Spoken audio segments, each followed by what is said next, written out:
start, sir. Yeah.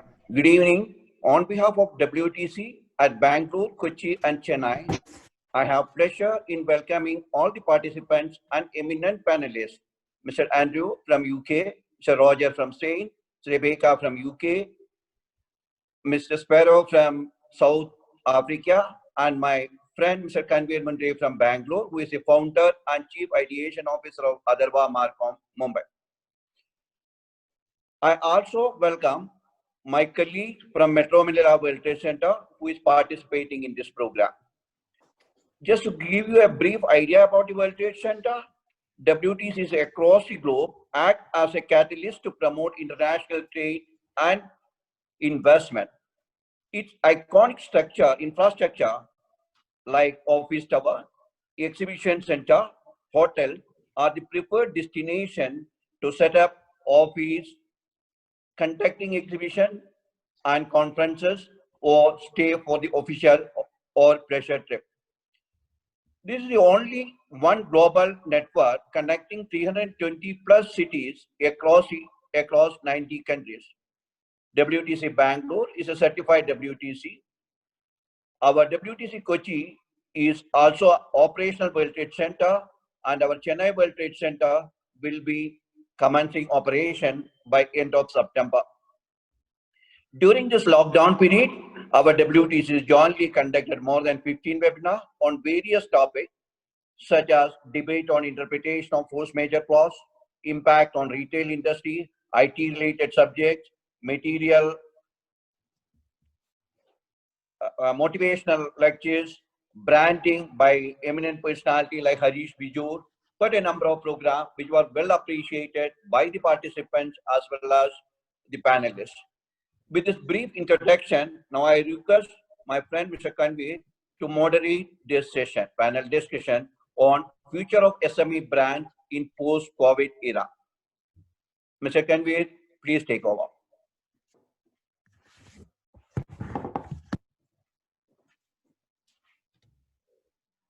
So hello. Thank you, and glad to be here. I'll just start off with a little introduction of everybody.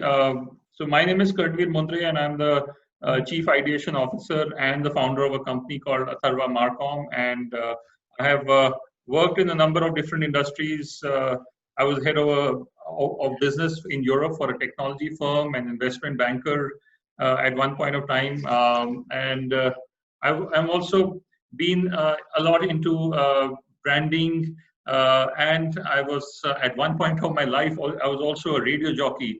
And I continue to be India's oldest continuously podcaster.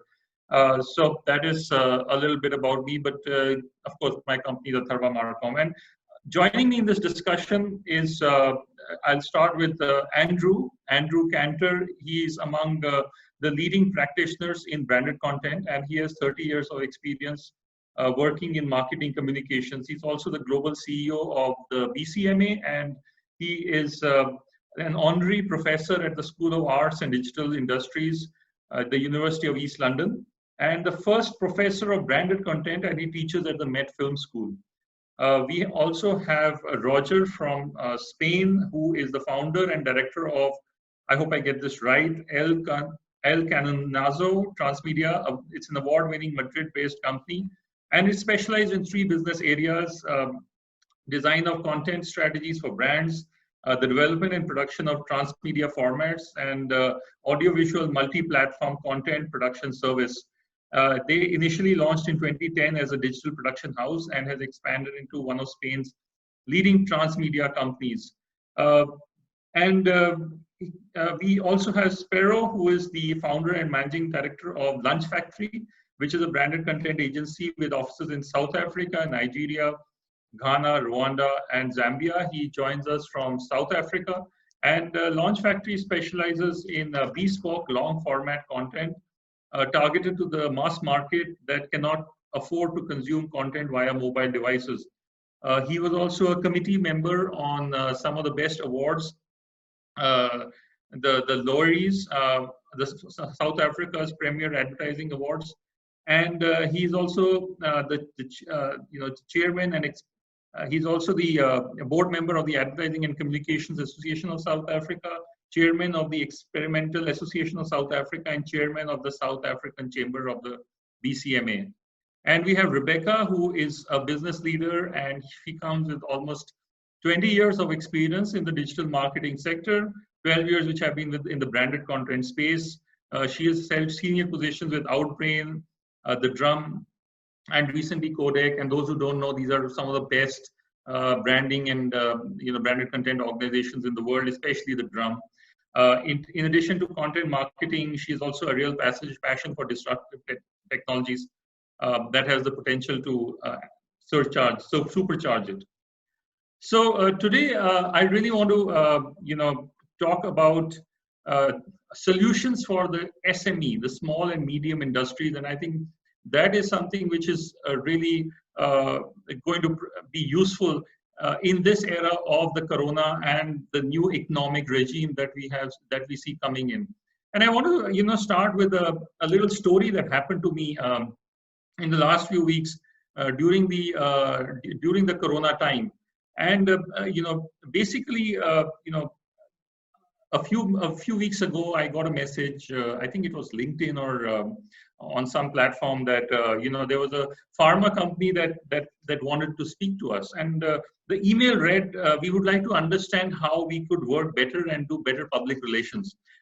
So obviously, as a PR company, I got very excited, and after I planned a phone call with him, and after I did a brush up on our salesy firepower, but within the first 30 seconds of the call, the founder asks me, "What exactly is public relations?" So, with a deep breath, and I was caught slightly on the back foot, and what I expected to be an advanced strategic planning discussion, I started delving into the definitions of public relations and how PR was the practice of, the deliberately managing the release and spread of information between an individual and organization and the public.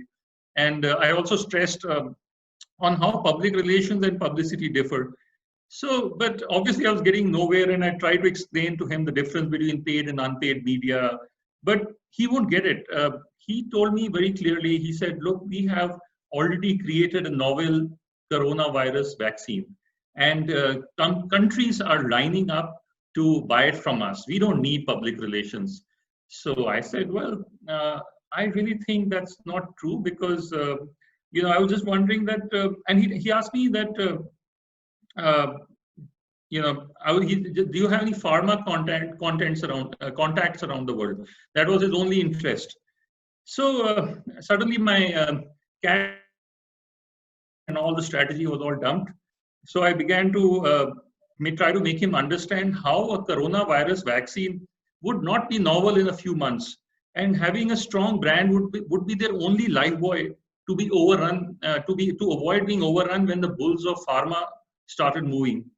But he was unconvinced, and today, sadly, it was an SME, and his product is forgotten. His work has not got what it should have. It has not got its due, and the only product probably doing around him could be a regular tablet of Prozac. That's an antidepressant for those who don't know. So my message to all SMEs: don't consider branding to be a secondary exercise. Place it at the same level of operations and sales. Because take the example of Tesla. They had an explosive brand before they had even sold a single car, and that too without a single dollar of advertising. So here are all the global experts around the table to tell you how to do that. And I'll let the discussion start with Andrew, because he would be able to, as the global head of the Branded Content Marketing Association, he'd be able to give you a global overview about how the brands are built in respective markets, and where do we go on from here. So over to you, Andrew. Wow, thank you, Karnvir. How do you follow that? I think before I start, I just want to say thank you on behalf of my BCMA colleagues, and also to Karnvir as president of BCMA India. He does a fantastic job in helping us to build the organization in the country. So, you know, we are in certainly in unprecedented times. I think we all know that. It's been extremely challenging and extremely difficult. But I think through the wonders of technology, we're all connected even more so. And I think, you know, what we're trying to do, I think as organizations, you know, as people, we're trying to take the most positives that we can out of this situation.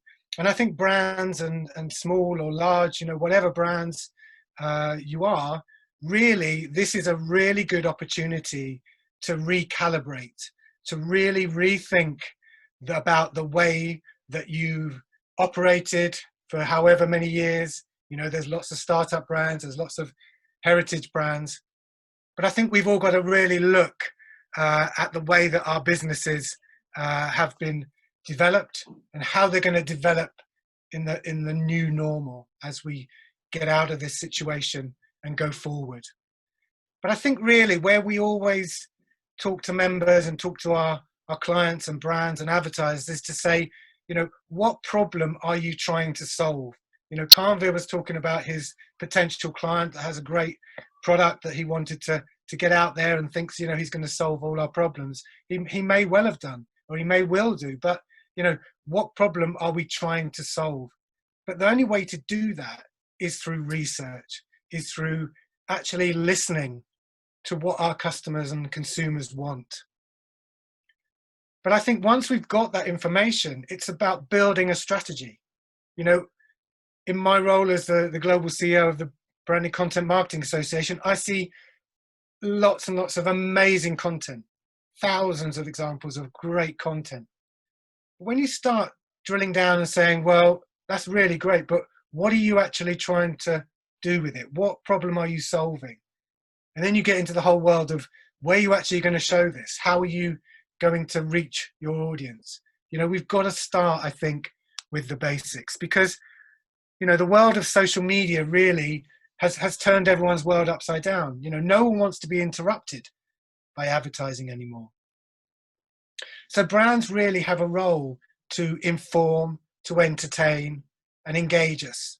And I believe genuinely, I know I'm a bit biased, but branded content, brands creating engaging content is the way to do that, because people won't be interrupted. They will seek out that content. And then what will they do with it? They'll share it with their friends and their family and their networks. And it becomes a powerful way of communicating. They become your brand advocates.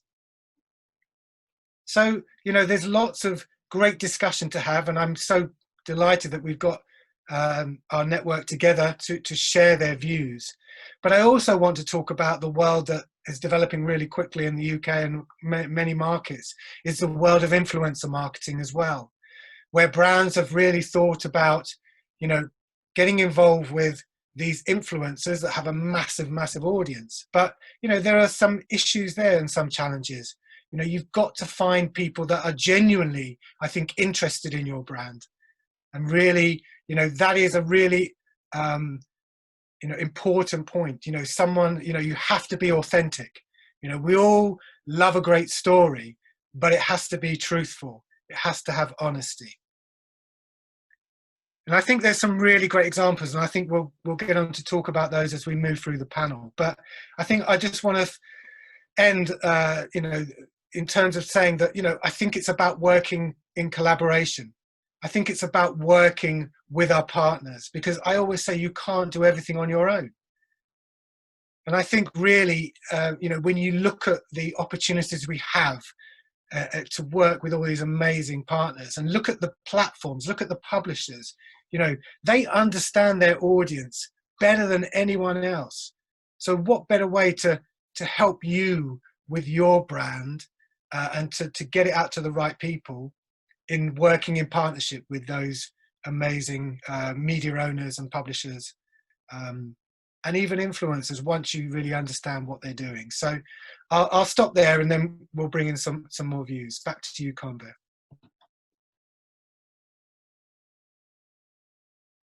Brilliant. So now I would like to bring in Spero, who is from South Africa, and he's a digital marketing and you know, content expert, and is, on the board of many awards and different roles that he plays in South Africa and across Africa, actually.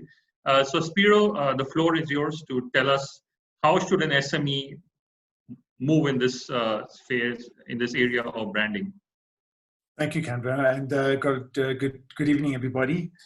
I suppose, as Andrew and yourself have said, that COVID's really thrown the world into an upside-down space. So we got to really think a little differently.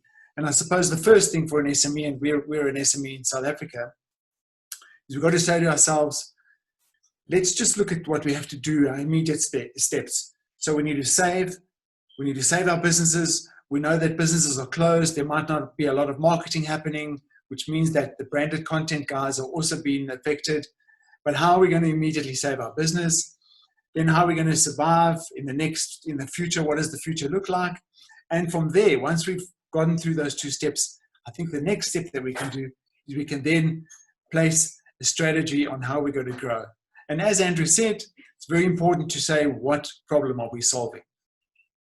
So in South Africa, we have a very interesting problem because we've got two very different types of worlds that live in one. So we've got a first world environment and we've got a very third world environment. And as marketers, we've got to understand that. So to give you an example, there's 54 million people in the country, but not everybody is connected digitally. So yes, digital marketing's become a very big trend, but if over 50% of your population don't have an opportunity to engage on a digital platform, can you still use branded content to engage them? And absolutely you can, because there's an opportunity in the television space where the majority of people are connected to free to air, and off that platform, you can talk to the 50 or 54 million people that you need to. So what I'm trying to say is that in today's time, you really, really got to think out of the box and try and find these opportunities to be able to talk to your markets. Yes, digital is really big. It's got a magnificent platform. The medium's very engaging, and it's a two-way engagement. On digital, you can engage and you can interact and you can search and you can view videos. And on television, you don't have that ability. But the stay at home, or now that we're staying at home, the TV records are showing that TV viewership has grown quite a lot over this lockdown period.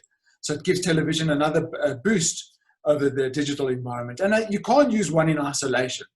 You've got to be able to be using both digital and television platforms. But I suppose in essence, we're in the game of telling stories. And there's no better place than Africa to be able to be telling stories. We as Africans are built on storytelling. In fact, we talk to our young kids about our culture through stories.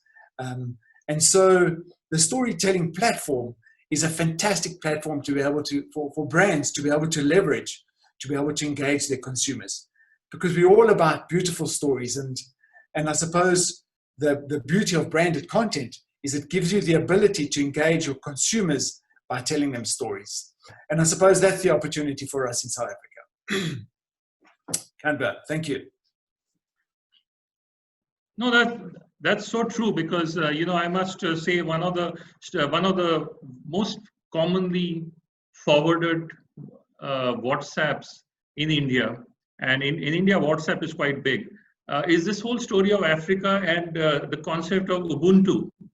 And you probably know about it, in which we talk about everybody move forward together. So whenever there is a crisis, and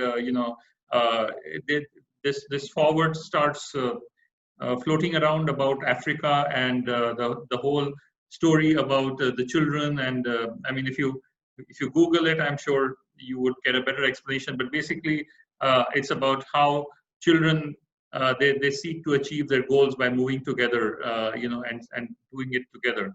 So Africa is definitely an untapped market, I think, for stories and storytelling. I think every tribe, every small country has its own amazing number of stories. So with that, I would actually move on to Roger, who another very interesting country of Spain, also a country which I love a lot, and you know, some of the best Michelin star restaurants are around the Barcelona region, and sadly they're probably closed right now, but I'm sure they'll be opening very soon, and Spain will reignite towards its very vibrant self once again. So Roger, over to you. Hi, Karnvir. Hello to everybody, and thank you very much for the invitation. It's a pleasure to share this panel with Rebecca, Andrew, Spero, and yourself.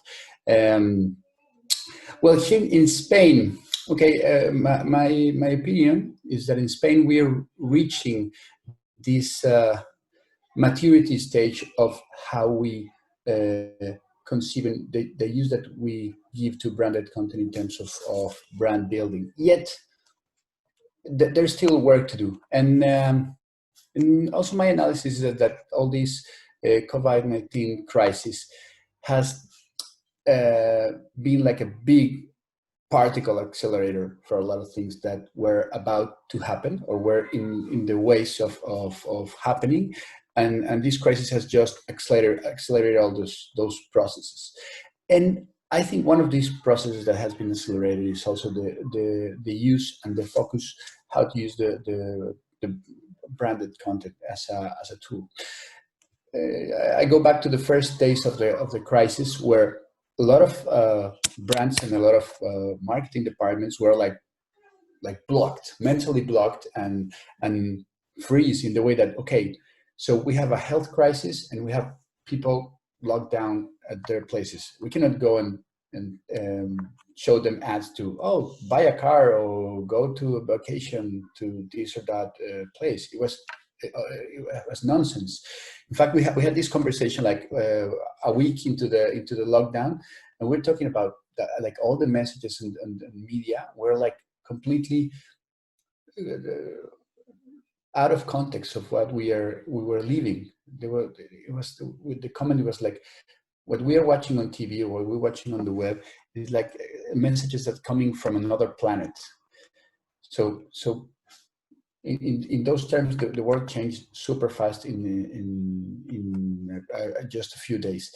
So I wrote this article that is like the hour of the human brands, because at this time you don't need someone to come here and sell you a car or to try to sell you a trip or a shirt.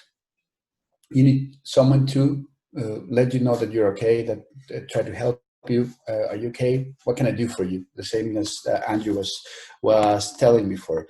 So in these terms, I think a lot of brands have realized this in a forced situation. Probably they already acknowledged that, but they have kept that in a closet or somewhere in a safe place. But now they realize that it's super necessary to have a focus, to have like a strategic vision of what we are going to do in order to help, in order to entertain, in order to be useful to society. And then maybe then when we have already achieved this, we can go and say, okay, so I have this very nice car that you might consider to buy. So I guess the situation in the Spanish market, it's more or less like that. And I would like to also point out the activity that we are having in BCMA Spanish chapter. We're almost reaching 80 associates, 80 members. And we're doing a lot of these things. We're doing a lot of events, a lot of, well, now it's like virtual events and a lot of content that are helping us, people working in this industry, in this sector, to make better content, to tell better stories, and to be more engaging in the way that we communicate from brands and people. So I guess that would be like the Spanish picture in a glimpse. No, I totally agree with you, Roger, because I honestly felt that this lockdown, strangely enough, was the most underutilized time for brands. I mean, brands just went silent. Even the big brands, they just went silent. You know, there were so many needs. There was need for care. There was need for support. There was need for information. You know, a brand like, say, a Procter & Gamble or a Unilever with all the big brands of Dettol, you know, there were these stories about people wanting toilet paper in the US. And jokes apart, but all they needed to do, a Dettol brand, was to cover a toilet paper rolls with the word Dettol, or get Dettol branded toilet paper and kind of distribute it free to the lower income group segments of maybe the US or something, and they would get a recall that would be there for life. So it's these small things, and this is not something which you need. Dettol is a very big brand, but you could do it probably if there was a small brand that came to us, probably the nutraceutical or the pharma brands or so many small SME brands. I would even say do it over your 1,000 customers, do it over 500 customers, and just give them something that lets them know that you care. And then when they are ready, the first person they will think of will be you. And I think you're right. I think Karnvir, I think it's a great point. I think you're right. A lot of the brands sort of opted out where they could have taken lead, you know, shown real leadership. But I think you have to. There's a balance. You know, there is a place where some people would say, "Oh, well, they're exploiting the situation." You know, when a company's had to make half of its staff, you know, redundant, it's very difficult to then justify continuing. So I get it, you know, and I know there's been a lot of debate around that, but, you know, I do believe that, you know, when you look at, I know recessions are a different thing, but all the brands that advertise through the recessions are the most successful brands. You know, they never stopped. They kept going. Absolutely. They're the most successful ones. So I think there's absolutely a point there. But I think you've got to have balance as well. Absolutely. So with that, I will probably like Rebecca to come on board and you know, talk about her experience, because she has been part of some of the most interesting branding and branded content companies. And tell us about your experience of, you know, about strategizing for brands, small brand, large brands, and, you know, brands which come to you. Maybe a lot of Indian brands would like to expand into these countries of South Africa and Spain and you know, UK. So maybe you could give us some mantras and your experience about branding and for an SME in UK. Absolutely. Thank you, Karnvir, and thanks very much for the invitation. Coming last means I run the risk of repeating other people, but hopefully I'll enhance a little bit. So, I mean, the UK consumer is pretty savvy when it comes to marketing. They've been marketed to for a lot of years. And as been said before, I think the days of purely pushing product with invasive and interruptive advertising, I believe, is truly over. And I think in a post-COVID era, this is more acute than ever. And you can't rely on just buying media to cut through, because there's just so much noise out there. There's just so many messages to kind of get your point across. And in fact, the IPA, the Institute of Practitioners in Advertising, which is a UK association, they've been measuring the effectiveness of kind of traditional creative advertising since 2002, when, you know, the commercial internet was really kind of up and running. It's been on a massive decline since 2008. The shape of it's like this. I can post a link to the report in the chat later on. So it's extremely challenging to try and build a brand this way, and you could actually waste a lot of money trying to. So, you know, as I think it's already been said a lot, but we believe the most cost-effective and meaningful way to build brand equity is to invest in content marketing strategy. It's something I've been working with both B2B and B2C brands with for a long, many years, as Karnvir says. And the content itself can come in many forms, and it will depend on your business and the sector as to what I'd just like you to speak a little bit, define content marketing strategy, because I know that is second nature to all of us sitting here, but a lot of people who come from the SME and the manufacturing background, they probably don't understand the phrase content marketing strategy. So please, of course. And you've done tons of them. Yes, of course. So, I mean, I'm actually going to go into kind of how to get started with a content strategy. So hopefully that will kind of explain. But essentially, it's creating some kind of content that actually I'll go through kind of the steps that I see them, and if there's any gaps in there, then I can kind of maybe add to. So in terms of you know, providing content marketing, all starts with providing value. So it's providing value to the people you want to engage and actually kind of speak to, and ultimately buy your products, but first and foremost engaging them. So providing value through content, I see it in 5 ways that you can do it. You can entertain people, you can educate them, you can inform them, you can provide some kind of utility, or you can inspire.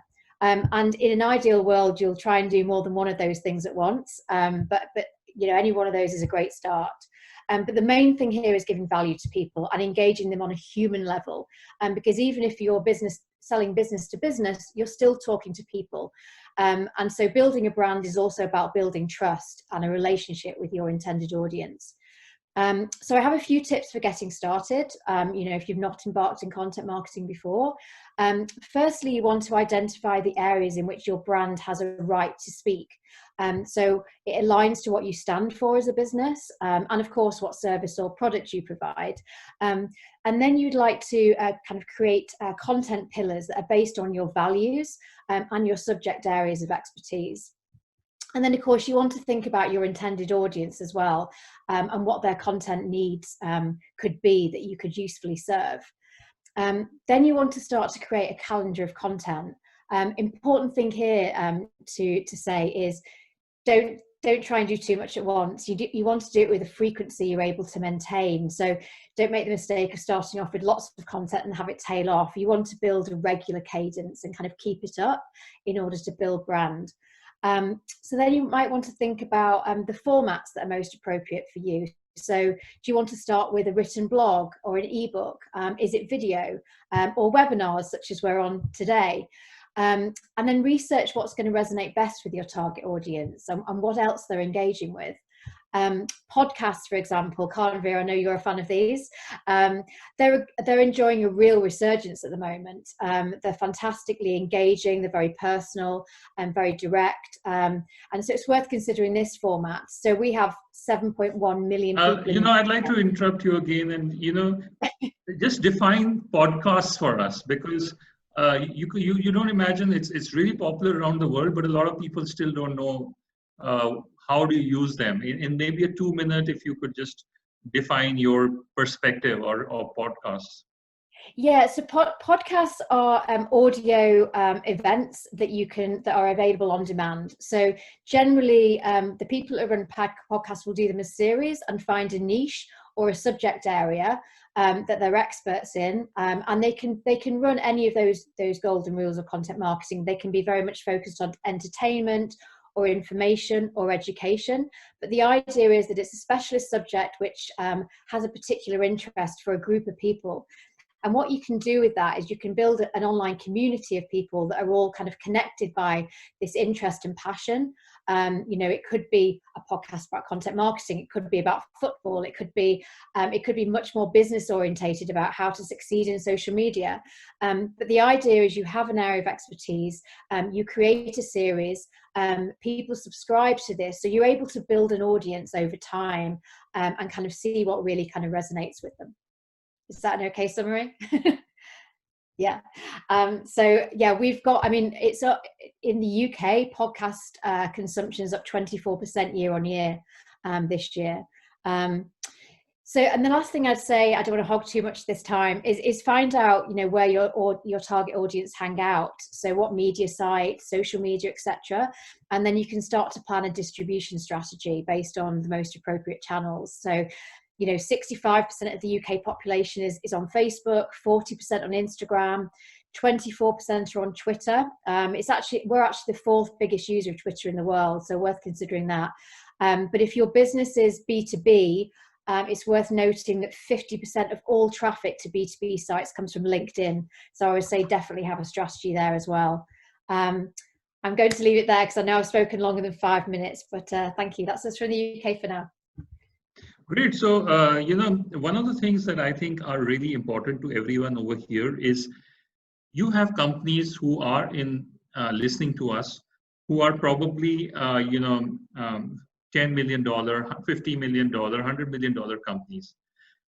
All these companies would love to do two things. One, expand globally.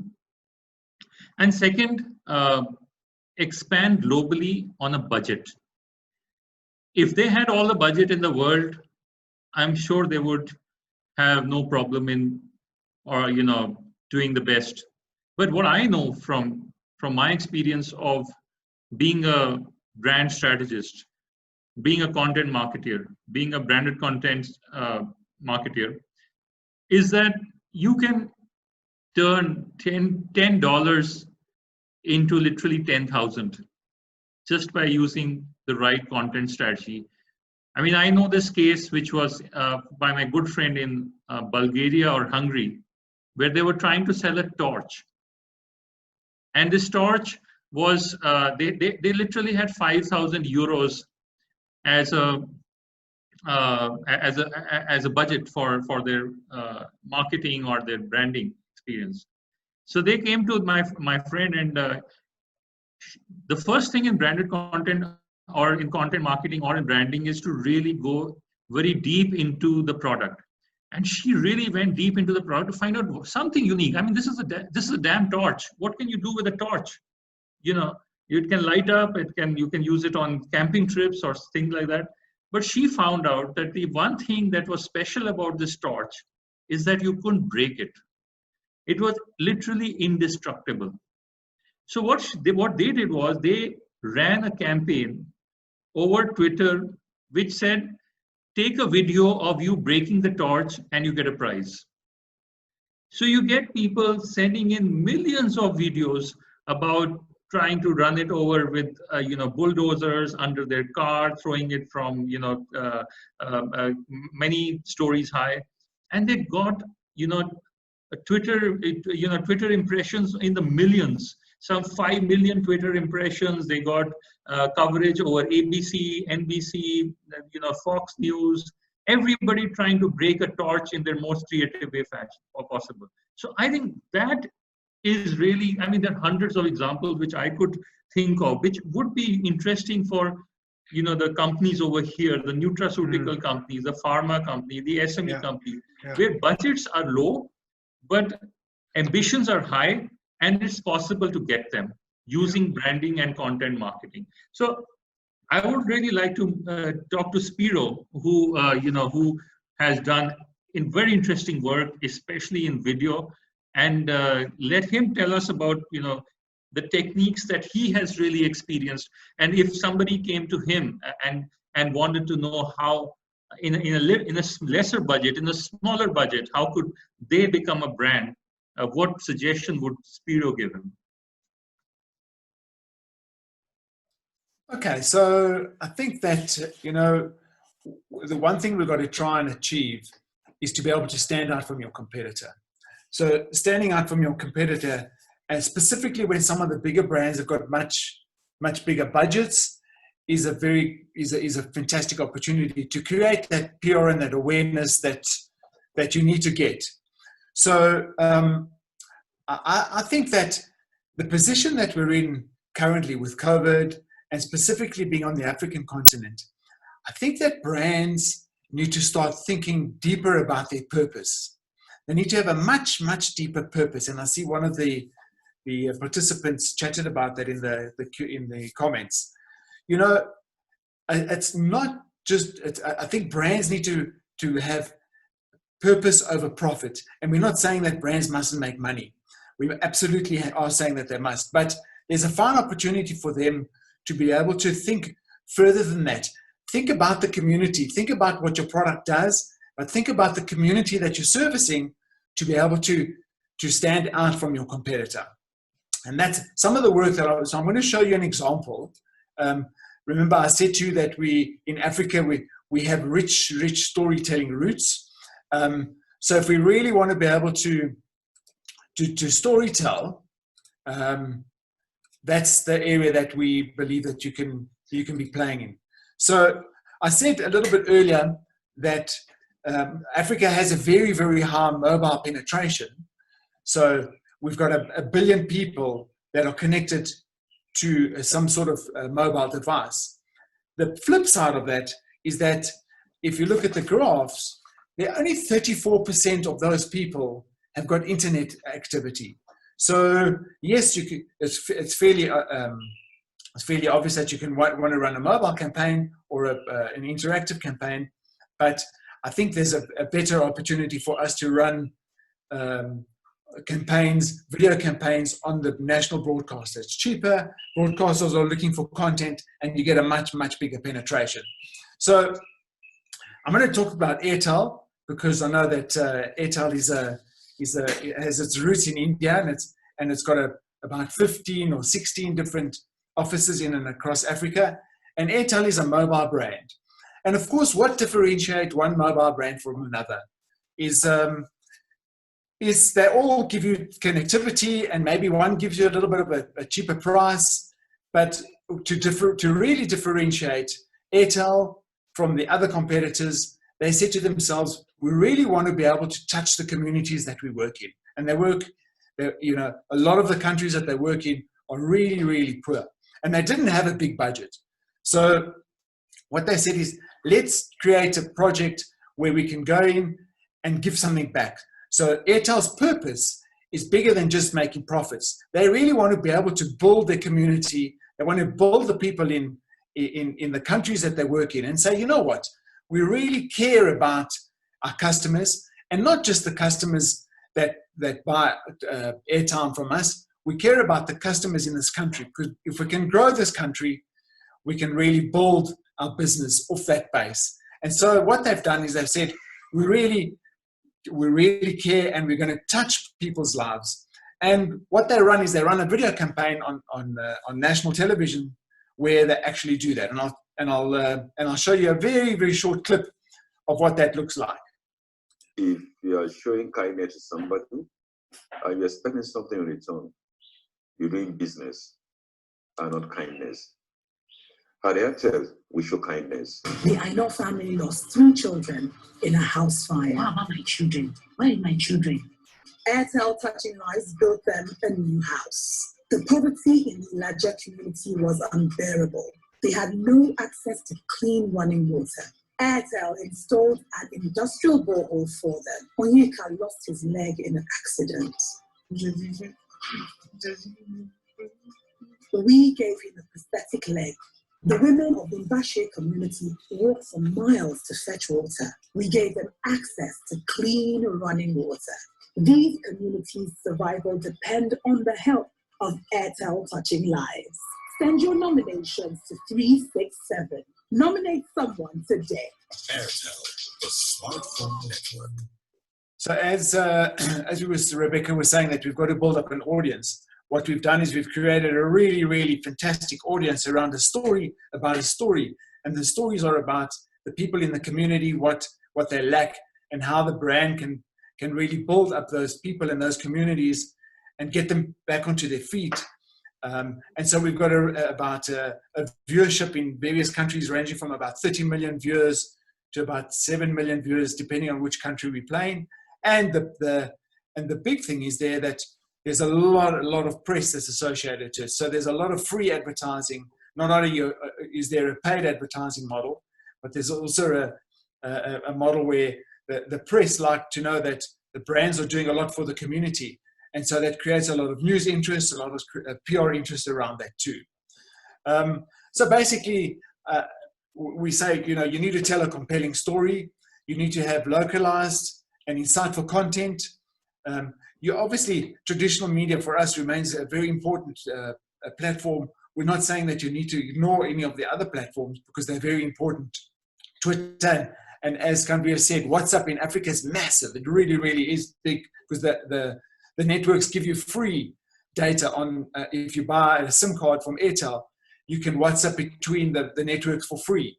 So that platform is a really, really powerful platform. So if you create really bite-sized, snackable content, you can also allow your consumers to be able to use WhatsApp as a platform. And we believe that being in that purpose-led space is very innovative. And again, collaboration in today's time, and those partnerships are very important. So that's a quick summary of what we can do in our environment. Karnvir? Brilliant. So one thing which, I mean, it's really important to have everyone here is, especially in the SME and the nutraceutical and, the pharma and all the sectors in the SME and the MSME sector, don't stop thinking about PR. A lot of times I have seen companies who think, let's do the product and then we do the PR.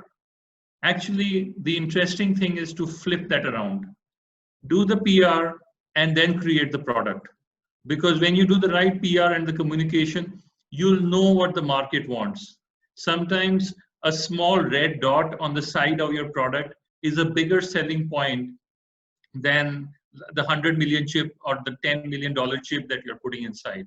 They just want that dot on the side. So don't stop communicating, don't stop doing PR, and don't take it as a post, let's get the operations correct, let's get the product correct, and then we will start communicating with the market. When I look at my LinkedIn, and I'm actually some kind of an influencer on LinkedIn, I have one of the largest, a very large kind of base.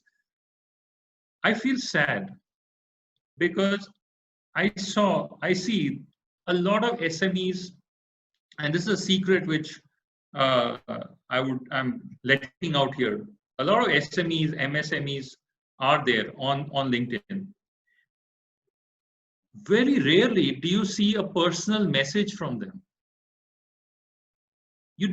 All you need is a mobile phone and say, this is the reason why I created this ball bearing company, because I was traveling in a Toyota and I wasn't as comfortable.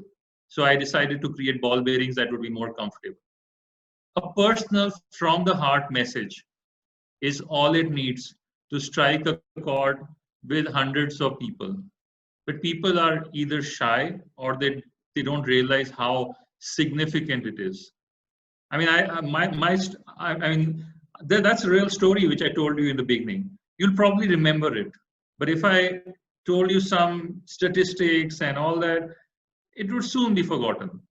So personal stories from the heart, I think, are so effective and so impactful in terms of getting your brand. And they're not even expensive. It's about where you went to school.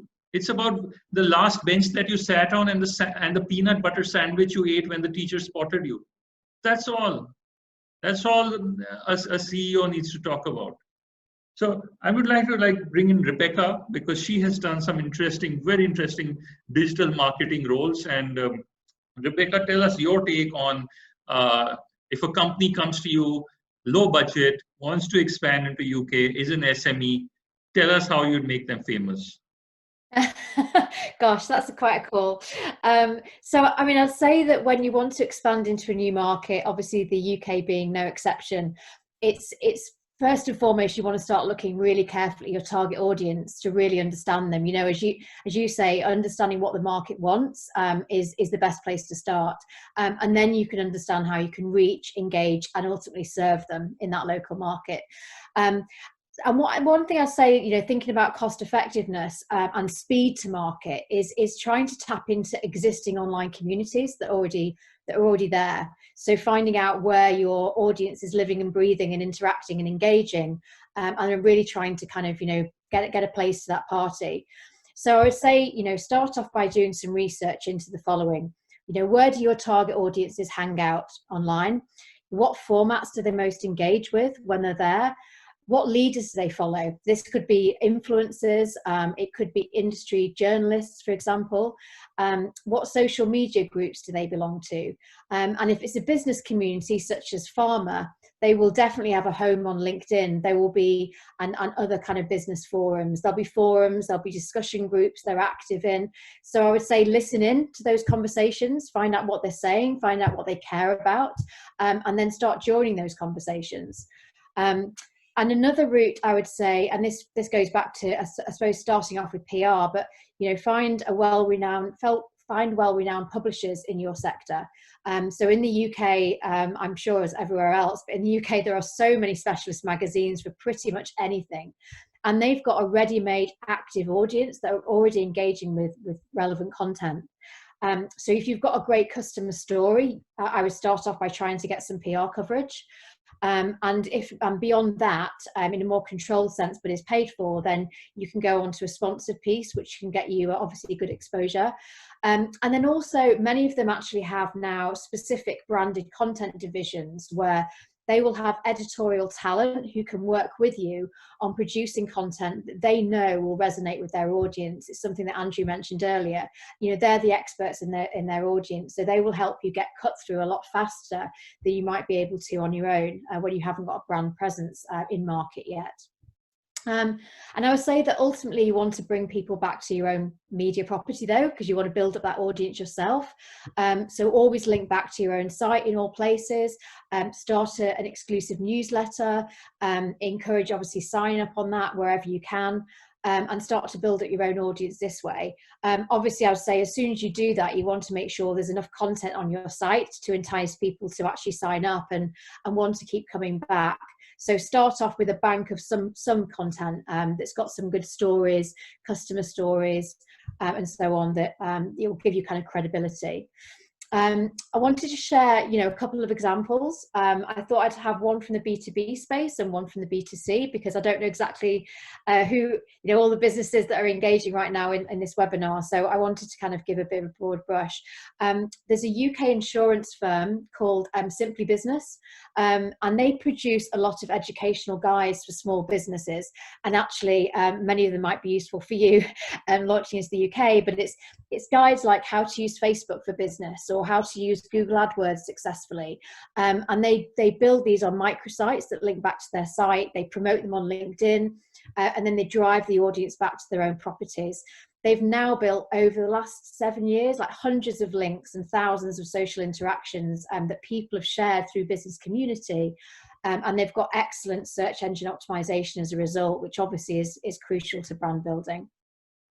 And then the other example I'd give, and I don't know how relevant this is, but it's one of my favorite kind of content marketing campaigns of the last couple of years, is a brand called Water Wipes. So they launched a campaign called #ThisIsParenthood. And it was launched off the back of research. Again, this comes back to understanding your audience.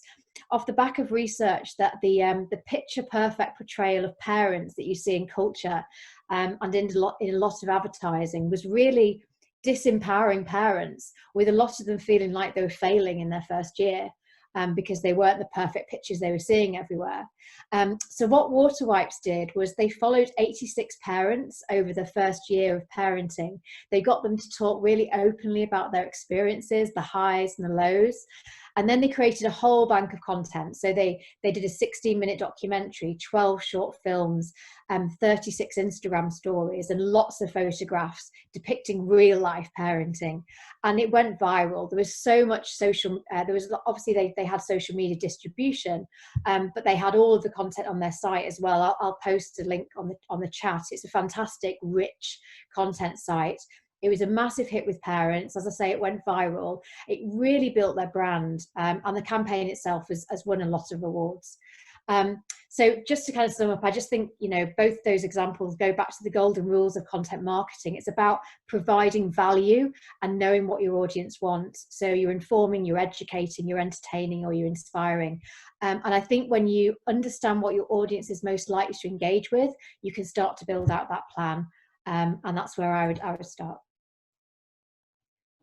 Brilliant, Rebecca.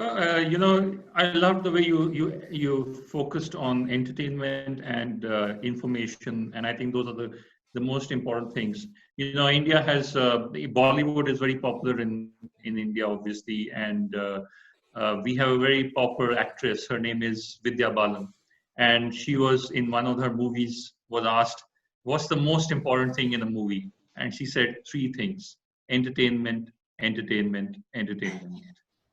So as long as you have entertainment, even in your brand communication, I think it really impacts your communication and connect with the audience. And with that, I'd go over to Roger, who is going to tell us how how do poor companies get famous under his guidance?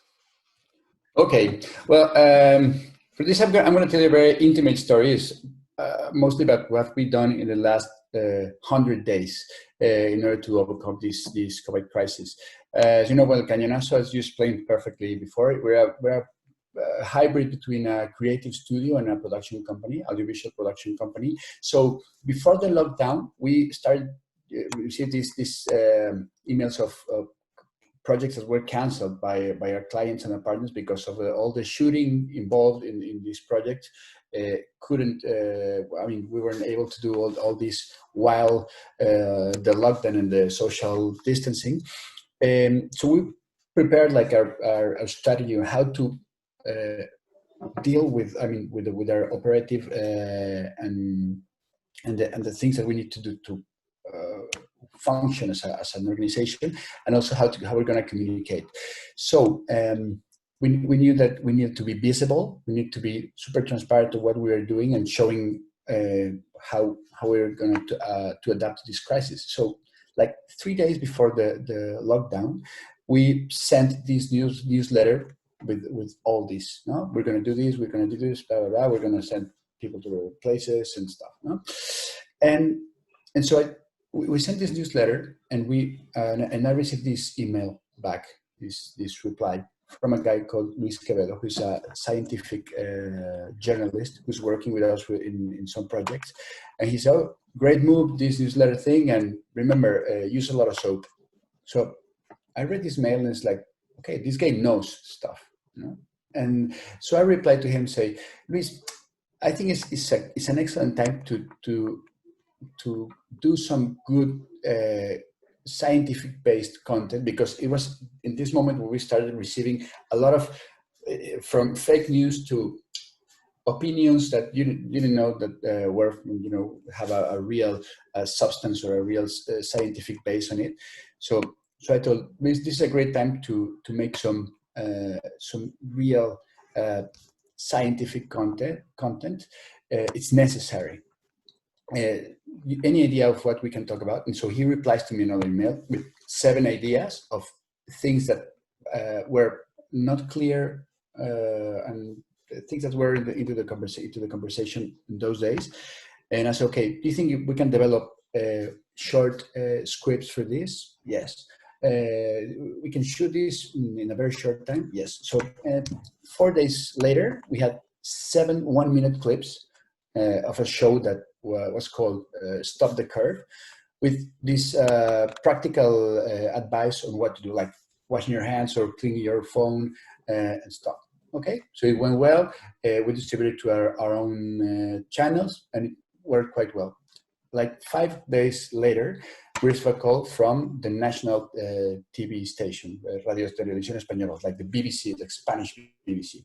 We say, we're interested in that. Can you work in a more bigger format? And from that day, in the next 23 days, we developed, we sold, we produced a show called The Method, like the scientific method, which is a scientific show around the COVID crisis. We did 16 shows. These were like 10-minute shows that we, the presenter was this guy, Luis, who he was introducing and connecting with different scientifics all around the world, telling, you know, very important and necessary and reliable information regarding everything the coronavirus crisis. So after 16 shows, or even before doing this, in the middle of the production and while we were distributing all this content, we started receiving calls from brands like, okay, so, you know, I mean, you're doing interesting content, we need it. And at the end of the day, after these 100 days or so, we have opened like 4 to 5 new clients. And I guess probably more than half of our business right now is scientific related content nowadays. I'm not saying that this probably is like a trend that is going to keep up in the next 2 years, but right now people is super interested on knowing stuff, and knowing stuff like reliable stuff regarding science and their own health. And obviously all this movement, all these shows, and all this work that we've done has been like the best marketing campaign that we could have ever probably imagined for a moment like this.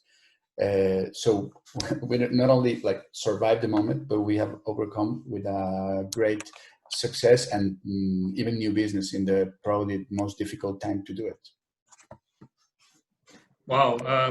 I think that is such a good example for everybody listening, especially we have we have pharma companies on the show right now. And we are running slightly over time, but we should be able to finish in the next 5 to 7 minutes or 10 minutes. But we'll just take Andrew and then a few questions as well, because we have a few questions which have come up from the audience. So, Andrew, give us your take on budget, becoming famous on a budget. Sure. So I know we're coming up to time, but I mean, I really want to say, really just it is about adapting. I think those brands that adapt are the ones that survive. I know it's a bit Darwinian, but I genuinely believe in that. I think insight is really key. Your story about the torch, wonderful, but that was founded on an insight, and that to me is really important. I think 2 brands I'm going to mention. The first one is GoPro. Now I know they're a challenger brand. They do video. So what better way of showing how their brand is fantastic is empowering their consumers to actually create content for themselves, for the brand. So that was the gem of the idea, was to say, you record and create all this content, send it to us, and they'll put you into these awards. And then, that's their marketing done. It didn't really cost them very much to do that. I thought that was absolutely inspirational. But you know what?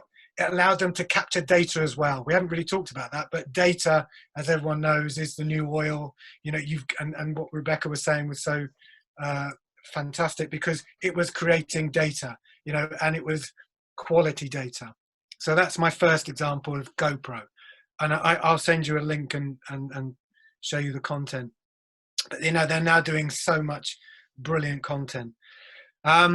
Your point about real people does resonate best. I absolutely agree with that. Real people telling real stories.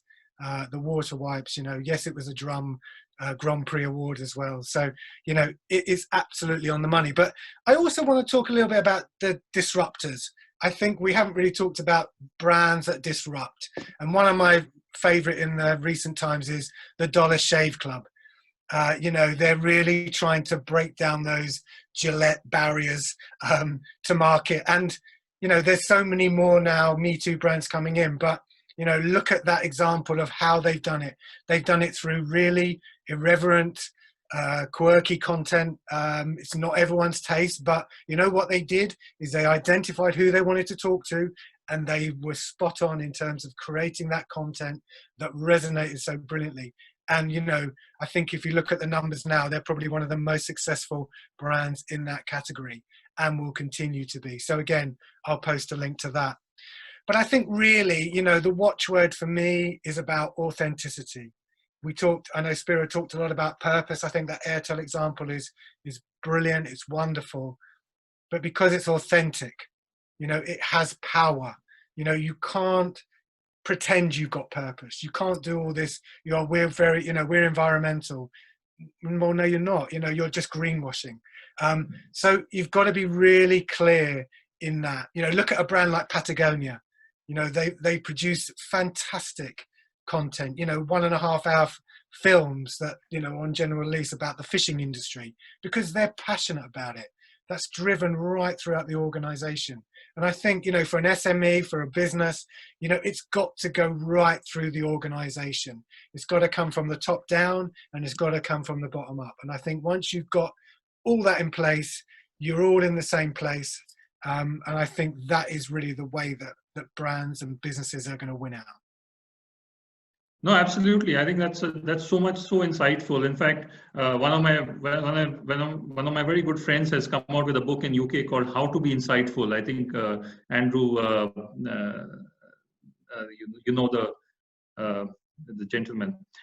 So I want to actually go through these questions. I know we are short, but I think there's some really interesting questions. So maybe if we could just give 2 minutes to each question, and whoever wants to jump in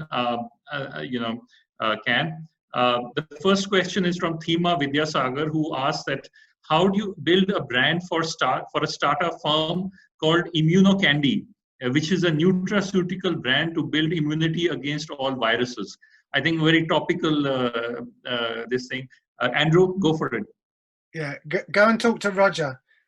That's what I would say. Roger, Roger, go for it. He likes a scientific brand. Now go, Roger. I think, yeah, that's true. Roger, it's right up your alley.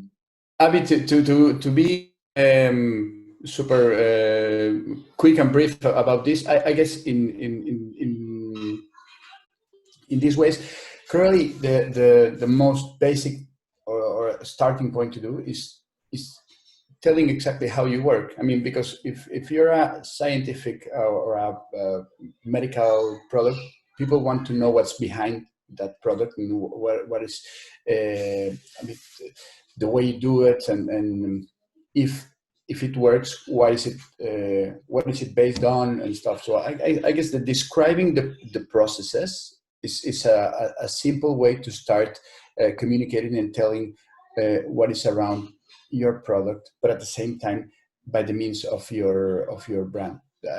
There's a great book about this called Show Your Work, which is like a small Bible that we use a lot, and I truly recommend that to you. So show your work, otherwise get in touch with Roger in Spain, and he would be able to definitely guide you. I'm sure we'll be able to share emails and of all the participants. The second question is also an extremely interesting question. How far can I be transparent when in a crisis, both internally and externally? I think that's there are a lot of crisis situations happening right now. So how far can a brand be transparent in a crisis? Should we, anybody who would like to take it? Rebecca, maybe, who has done a lot of work with a drum, or Andrew? Yeah, I mean, I think that goes back to being honest, because if just be honest. I think if you're not, you'll get found out anyway. So, whatever the situation, good, bad, or indifferent, just be right up front and say it how it is would be my advice. Okay, stay honest. That's the advice that you get. In fact, I really like that advice. The first thing I always tell a company when something goes wrong is 2 magic words. Just say, "I'm sorry," which very few people start off with. They give all kinds of explanation, but they don't say, "I'm sorry," even on a personal level. Would like to know the panel's thought on how to brand the culture of a company during uncertain times. I belong to the travel and tourism sector. Extremely relevant again. Who would like to take it? Anybody? Spero, maybe? So, again, I think that in uncertain times, you got to be open and honest with your staff as well. And in fact, being open and honest, it starts with your staff. So as a business owner, you just got to be honest with your staff, and I suppose do things that you can do together to build the bond between you. Because being away in this time, I suppose, builds the uncertainty. It's the uncertainty that really gets to us as human beings. What lies ahead. So if you can build that affinity with your staff, bring them closer, you'll come up with ideas. I mean, I know that the tourism industry at the moment is really, really going through a tough time, but it won't be that way for forever. So just build that teamwork, get the guys close to you, and you can move on from there. Okay. So another question is, what would the panelists want to say about branding in the branding services in, for example, banking? I think this question the whole session, just take points from that, because it's about the why, it's about being real, it's about being personal. So I think that was kind of answered. In terms of crisis like the present, can a company's PR campaign be misunderstood and may even become counterproductive? So any suggestions? Roger, would you like to take that? In terms of crisis, can a company's PR campaign be misunderstood and may even become counterproductive? There's a curious example also from this COVID crisis from Decathlon.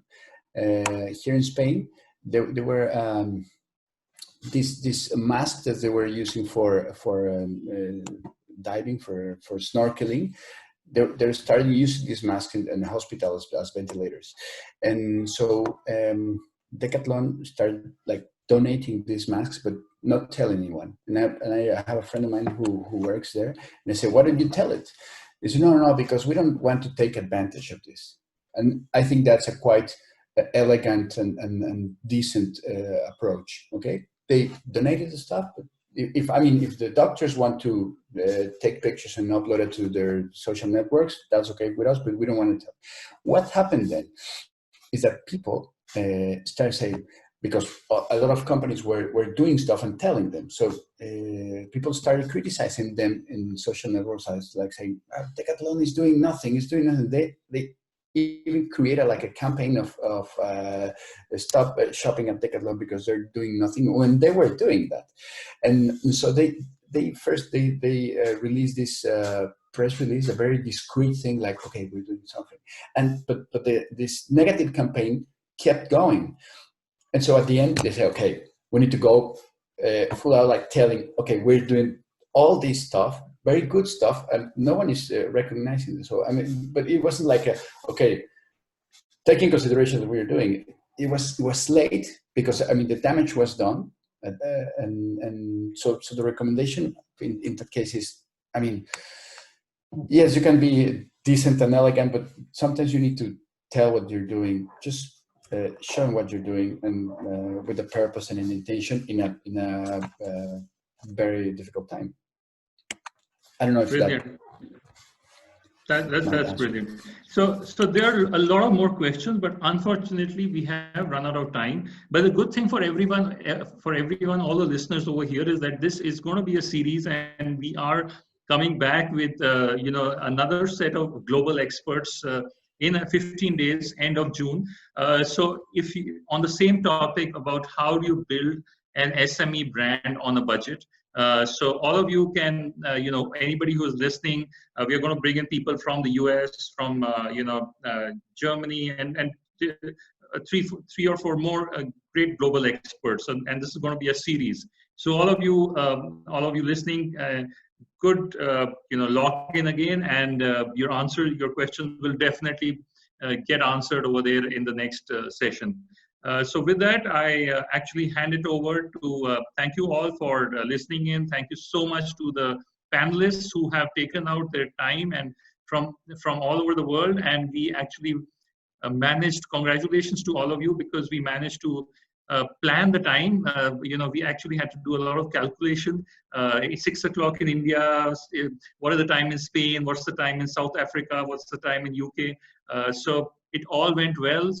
So I think we managed to bring the whole jigsaw together. So congratulations to all of you, and thank you so much for coming and spending your time. I know you're all the leaders of organizations, so 1 hour of your time in the middle of the afternoon is truly valuable. So thank you so much for it. And with that, I hand it over to Vivek, who will be able to close the session. Thank you. Over to you, Vivek. Thanks, Karnvir. It's a pleasure listening to all of you. It was quite insightful. I'm sure that the participants would also agree. So all those who have joined, thank you so much for staying with us. I know we have exceeded our time, and also it's a weekend. But thanks to you, I was telling yesterday that even Sunday is a working day for all of us, most of us. So those who are passionate, please remain passionate. We are going to survive this turbulence, and we are going to be successful again. And with that, we will be also sharing the recording of this program. we would be mailing it to you. And if you have any feedback, please let us also know. Critical feedbacks are always welcome.